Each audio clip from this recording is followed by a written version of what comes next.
Welcome everybody by another episode of the Rocket to Relevance podcast.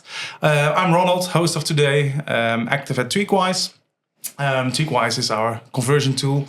And today I'm speaking to Steven. Welcome here in Zwolle. Thanks.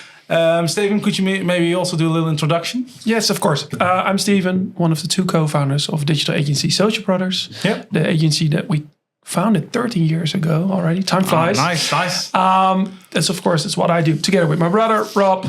I'm responsible for everything that has to do with strategy and commerce, and he's responsible for everything that has to do with technology.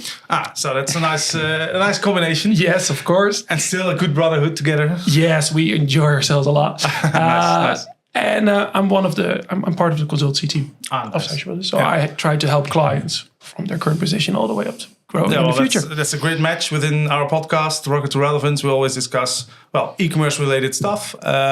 Today we're gonna zoom a little bit into the CRM side of things, CRM in combination with e-commerce. As I understand, this is also a specialty of your agency.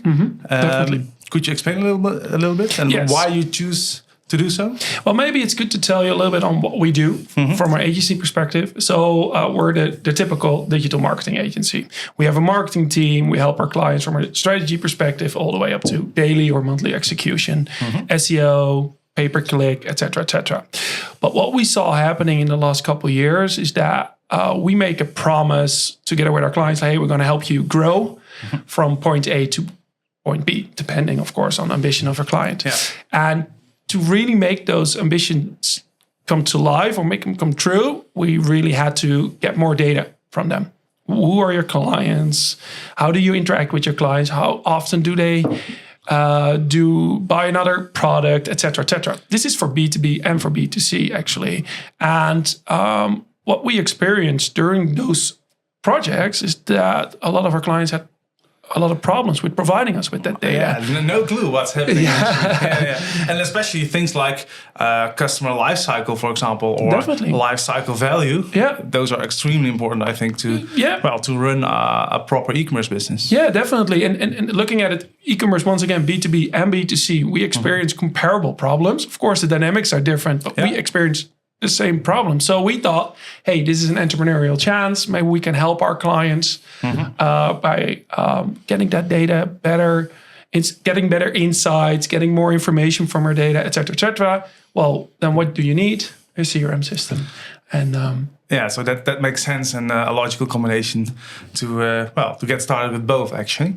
Indeed, yes. And it enables your marketing team to perform better. Yeah, indeed. Right. Or let's say it helps our clients to perform better. Yeah, and of course, get insights. Indeed. And that helps our marketing team then. So it's good. For us, it was a quite logical step.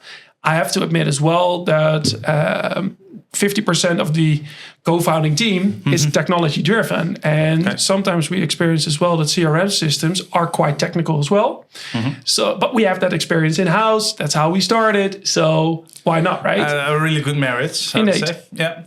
And how would you advise e-commerce platforms or merchants, like when is it time to actually consider a CRM? Or maybe you started a web shop, maybe it's running for 2 years. So when do you take the next step maybe in performance marketing supported by a CRM? Yeah, I think we have a lot of different experiences on that. And I would always say the best time to implement a CRM was yesterday.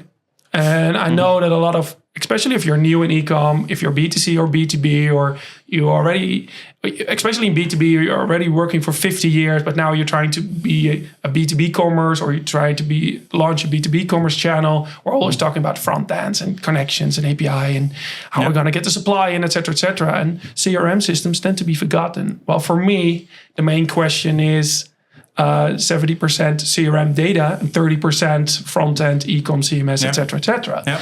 And so the best time to start here is always yesterday. If you haven't started yet, you should start immediately. So also even a new project, you would definitely start with a web shop next to it, a CRM. Indeed. And I know within B2B, for example, it's very common like, hey, we've got an ERP system. That's our holy grail.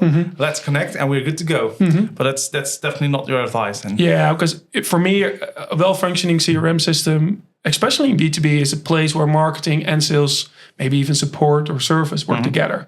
Yeah. And I've had a lot of interviews with users in the last 12 years of ERP systems. And we always get mixed results and mixed responses. Yeah. And we work in the ERP, but we don't really know why. Or we have 20% of our data in ERP, but we have an Excel sheet with other information as well. Still separate, right? Yeah. And this is where you get lost in translation, and this is the perfect spot why you need a CRM system. Yeah, gotcha. And maybe it's good to think of as well is that we're talking about a CRM system, but of course there are in 1,000 different forms and shapes. And if you're just starting off with a small B2C web shop tomorrow and your target is 100K revenue, there's a CRM system for that size. Yeah. But hey, if you're a B2B company looking to differentiate their channels and 15 million in revenue in the next year, there's a different CRM system fully focused on that as well. To get that done as well. Yeah. So there's a quite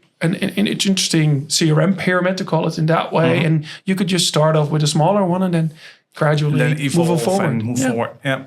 And I know a CRM system and an e-commerce system are both technically quite complex. Lots of things happening. Is it a big challenge to actually integrate those, or? Yeah. What I would say is that, of course, both systems are technology driven, of course.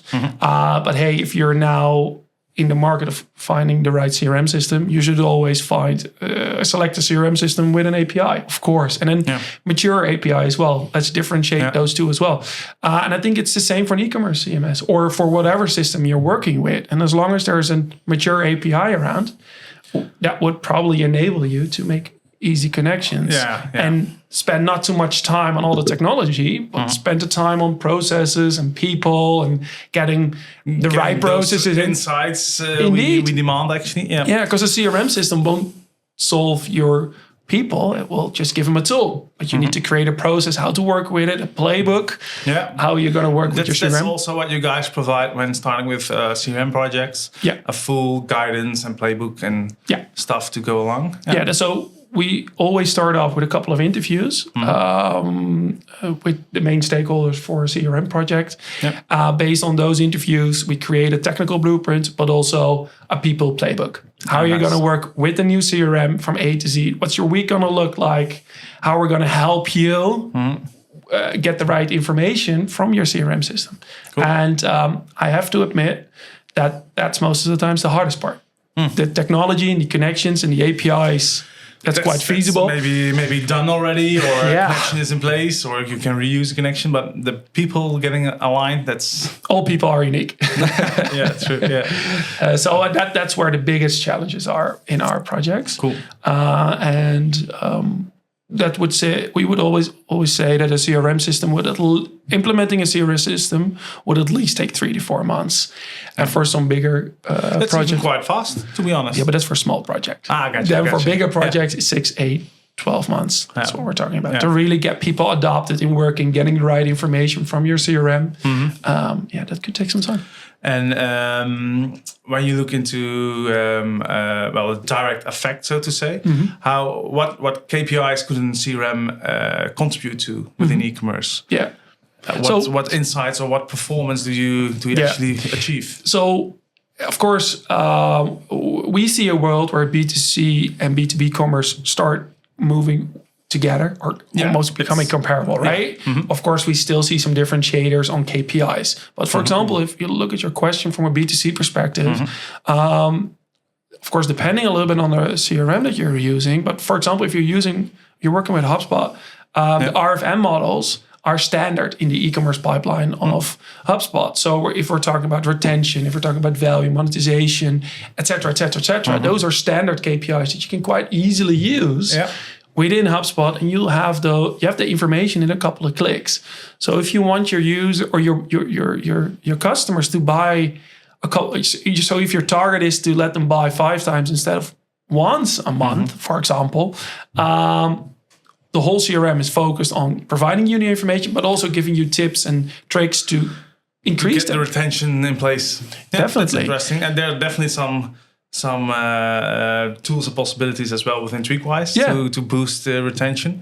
And I think it starts with getting how how often do my clients order? How much do they order, right? Yeah. I have to say, it sounds like a very stupid question, but a lot of our projects start off with that. And it could take a couple of weeks to really get a clear insight in that data. And based on that, you can implement your CRM system, improve the quality of that data, and then, of course, use personalization tools like Tweakwise to increase the retention or increase the value. And those are super interesting parts. And it's great to learn that actually it starts with the insights and getting the basics in place, and then you can move and pick your battle to improve where possible, of course. And nowadays, also a customer data platform is quite a buzzword. I know it's also in this area, but maybe you can explain the difference or maybe advice also on what way to go. This is the one of the most interesting discussions that we as a digital agency are having in the last year or two. Because of course, CDPs entered the market a couple of years ago, got a big push by all the providers. But sometimes it's kind of hard to really pinpoint the actual advantages of a CDP system. And I think everything has to do with the maturity level of the organization that you're working with. And we see some of our, we see companies implementing a CDP system while they don't have a CRM system.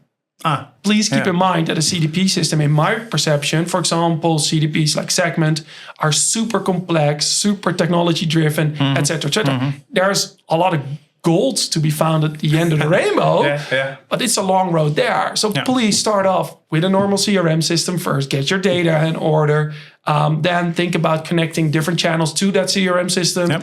And then maybe if you are looking at adding even more channels, start thinking about a CDP maybe as a little bit of a data lake or data warehouse, and just connect your personalization tools to that. But we see a lot of companies failing in starting off with too much technology, too much tools, too much license fees as well, while they're not using everything. And that's, in my perception, such a shame, especially in an e-commerce market where margins are getting more and more thin. It's getting more thin and a bigger challenge for sure. I think so.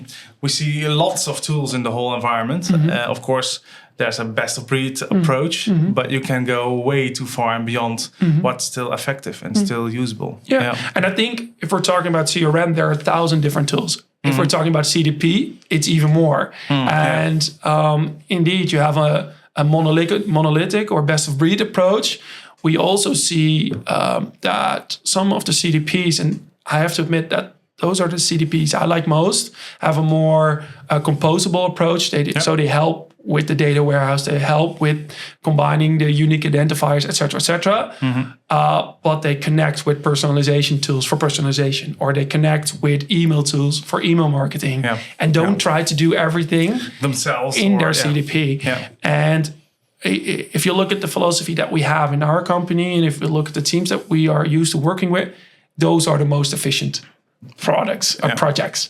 And the best of breed solutions every now and then look very shiny and look very cool, but do they actually offer the added value that our clients need? For now and then, that's hard to hard to distinguish. And maybe that's a nice follow-up question as well. Could you maybe highlight maybe a B2C and a very successful B2B project where you did such an implementation, and maybe describe also how the implementation went? I think one of the coolest projects that we have been working on, or a client that we've been working with for the last 5 or 6 years, is the Spar University. And Spar University is a concept of the Spar supermarkets, but then mainly focused on students and campuses, 10 to 15 stores in the Netherlands. And they are the most direct B2C client there is, because they work with students. They're very critical. They're very focused on what can I get as a value today, tomorrow, et cetera. And if I want to buy my product, I need to get a discount on a daily basis. So it's very demanding. Very definitely. And we have been helping them, and we are currently still helping them with their digital channel activities. So we've developed an app for them, an e-commerce app, in which we provide very specific discounts, very specific personalized discounts as well. Let's call it Albert Heijn app on steroids. Not showing off here, guys. I'm sorry. And which we offer to the different students. For example, in the introduction weeks, as it is. Very actual today. In this week, the last couple of weeks of August, starting September. Yeah. And looking at this project, of course, there's a very cool app, et cetera, but the main value is in the data that we get from our visitors. We're super focused on personalization within the app, but also within the stores, within the TV screens on the store. So if you have the app and you walk past the TV screens in specific locations, the TV screens will interact with you and see, that's awesome. Hey, you're Steven, this is your personalized discount, et cetera, et cetera. And this is actually one of the projects in which a CRM system has been essential from the start. Yeah, otherwise, actually to connect all those interactions and to put the consumer central, basically. And slowly, and this is actually what I said as well, from a maturity level, we've been working with a CRM system for the last couple of years, and we're slowly migrating towards a CDP. As we see more and more channels popping in, we see more and more complex data structures, more personalization necessities. Yeah. So now slowly, it's getting more and more accepted that we need to move towards a CDP. Yeah. But the first 5-6 years, our CRM system was more than enough. And please keep in mind that the app has more than 100K users. So size is also not a problem. No, it's quantity, fully scalable. So no worries on that. So that's one of the super cool B2C project that we have been working on. And we actually launched a new app 2 weeks ago. So please download it. There you go. Right in time before the introduction weeks. Right, right on time. But that's a B2C. From a B2B perspective, and this is also actually a very interesting project that we have been working on in the health industry, in the dental health industry, for a European provider of dental health laboratories. And this is an organization which has bought or acquired a lot of companies all over Europe, and they all have different processes. All the different laboratories, of course, have different processes. Yeah, challenging, but interesting as well from a people perspective. So they first started off with getting their processes into place from a production point of view, but now we're moving towards a marketing and sales point of view. And this is where another CRM system comes into place. So we've been implementing HubSpot with them, and this has been the major guideline in all their processes. They have organized all their activities into very clear-cut playbooks, very focused on getting a clear process in for all the employees. 1,200 in Europe, so it's quite a bit. Yeah. Working in HubSpot in the same process from A to B. And if we're making changes in those processes, they're of course automatically rolled out to all the different laboratories. Users. Country per country, but rolled out to all the different users. And that made their marketing so much more efficient, their sales so much more effective, that we are now slowly moving towards a situation where we're also going to connect the B2B Commerce side of their activity. So offering, enabling their clients to order online, et cetera, et cetera, et cetera. Yeah. Of course, this is good. We could have done that a couple of years ago, but if all the processes were different, all the people were working a different way, that's would have been a mess. Yeah, that's a mess. Yeah. So we started with the processes and the people first, and now slowly moving towards commerce. Well, another great example, I would say. Yeah, definitely. And if you would give our listeners a few takeaways, what would that be in relation to e-commerce and well, if they're considering a CRM system more? First takeaway, don't be afraid for your CRM system, because implementing a CRM system can be very fun. So that's one. It can be fun as well. Noted. Yeah. Don't start off with tools or technology, but start off with the people first. Do a couple of interviews with your main stakeholders. What are they looking for? What are their main problems that they have on a daily basis? And let's start off there. There are so many CRM systems around, and the one is even more shiny than the other. But let's start off with the problems, because that's also one of the gifts that you'll give your team. Hey, I'm solving your problem, so they will be invested in using the CRM. That helps adoption as well and success of projects. And for me, last but not least, there's no perfect CRM around. Everything has their advantages or disadvantages. Try to launch something small first, iterate on that. Choose a tool which enables you to iterate as well, and try to work towards a more monthly optimization approach that will keep the people involved, will decrease the complexity of the project, and would make it a lot more fun. A lot more fun. And as we discussed, don't start with a skyrocket or something, but start with the basics and grow from there. Yeah. And it is interesting because, of course, especially for some of our bigger clients, this is it's a major project. But sometimes some of our clients need a year to prepare. But then something like AI pops in and totally changed the CRM playfield as well. Which, well, all those companies who took a year to prepare for the CRM project are now looking back, was like, oh, but we made so many wrong choices.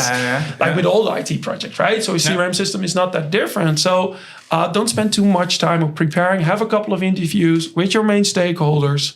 Start off there. Try to get their problems on a map and try to solve them as fast as you can. Try to get started and iterate, etc. Indeed, yeah, nice.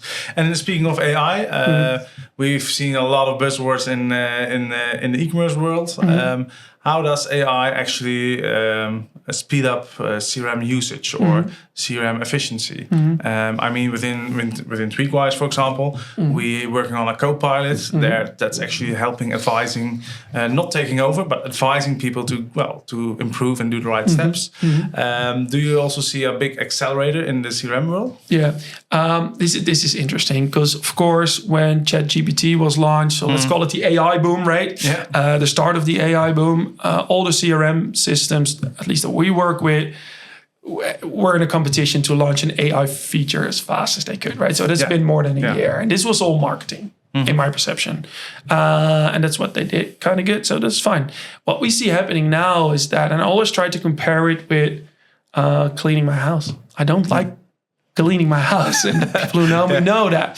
So the work that I don't like to do, I like to outsource. So I have a robot cleaning some parts of my house, right?